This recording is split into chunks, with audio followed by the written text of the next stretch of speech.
গেছে, তারা শত শহীদের মৃত্যুবরণ, তাদেরকে আমরা আর পাবো না। মেধা ছাত্র কোথায়? আপনি দেখুন কোথাকে মানুষ। আপনার কাছে বড় আন্দোলন করে বলবো, ছাত্র আন্দোলন যদি আবার ছাত্র খেপে যায়, তাহলে সারা বাংলাদেশ ব্যাপী যুদ্ধ কার্যে রণক্ষেত্রে পরিণত হবে ইনশাল্লাহ। ইনশাআল্লাহ। বলবো ছাত্র ভাই বন্ধুরা এবং ছাত্র বোনেরা, ভয় পাবেন না, ভয় পাবেন না। রাজনীতি লড়াকর সৈনিকের মতো কিন্তু সারা দিন ব্যাপী নয়, সারাক্ষণ ব্যাপী যতক্ষণ পর্যন্ত নামানো হবে ততক্ষণ পর্যন্ত এই আন্দোলন থাকবে ইনশাল্লাহ। ইনশাআল্লাহ।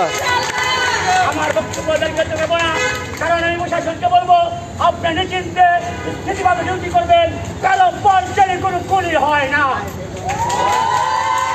এই কুলি হলে বাংলাদেশের ছাত্রছাত্রীরা কাউকে ছাড়বে না, কারণ শেখ হাসিনা আপনাকেও ছাড়া হবে না। ভয় পাইনি, ভয় পাবো না। ছাত্র আন্দোলন মানেই এই বাংলাদেশের ঐতিহ্য আন্দোলন, ঐতিহাসিক আন্দোলন। এই বক্তব্য শেষ করছি। খোদা হাফেজ। বাংলাদেশ জিন্দাবাদ। Thank you.